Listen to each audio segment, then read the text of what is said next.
আমি এই মুহূর্তে অবস্থান করছি ঠিক বেতুয়া লঞ্চ ঘাটের কিছুটা সামনে। আর এই নৌযানগুলো কিন্তু নিয়মিতই এই নৌরুটে চলাচল করে। আজকে এই একটি মাত্র নৌযানই ঢাকার উদ্দেশ্যে ছেড়ে যাবে বেতুয়া লঞ্চ ঘাট থেকে ঢাকার উদ্দেশ্যে। আর ভায়া ঘাট হিসেবে থাকবে মঙ্গল শিকদার, হাকিমউদ্দিন, দৌলত খাঁ।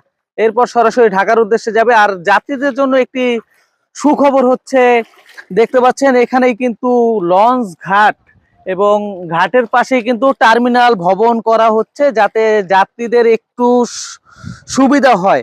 যাত্রীদের সুবিধার্থে কিন্তু নৌযান কর্তৃপক্ষ কিন্তু বিআইডব্লিউটি এর পক্ষ থেকে একটি ভবন নির্মাণ করা হচ্ছে। আর এই ভবন থেকে কিন্তু আপনি একেবারে ডাইরেক্ট ঘাটে চলে আসতে পারবেন। দেখতে পাচ্ছেন এখানে কিন্তু ব্রিজ দেওয়া হয়েছে, যাতে লঞ্চ ঘাটে সরাসরি আপনারা মেইন রোড থেকে প্রবেশ করতে পারেন বেতুয়া ঘাটে। তো দেখতে পাচ্ছেন আমার পিছনে টিপু 14। আর এখানেই ভিডিওটি শেষ করছি। যদি ভিডিওটি ভালো লাগে তাহলে অবশ্যই লাইক দিয়ে কমেন্ট করে আপনার মতামত জানাবেন। আর আমার পেজ এবং চ্যানেলে যদি নতুন হয়ে থাকেন তাহলে অবশ্যই সাবস্ক্রাইব এবং ফলো করবেন। ধন্যবাদ সবাইকে। আসসালামু আলাইকুম।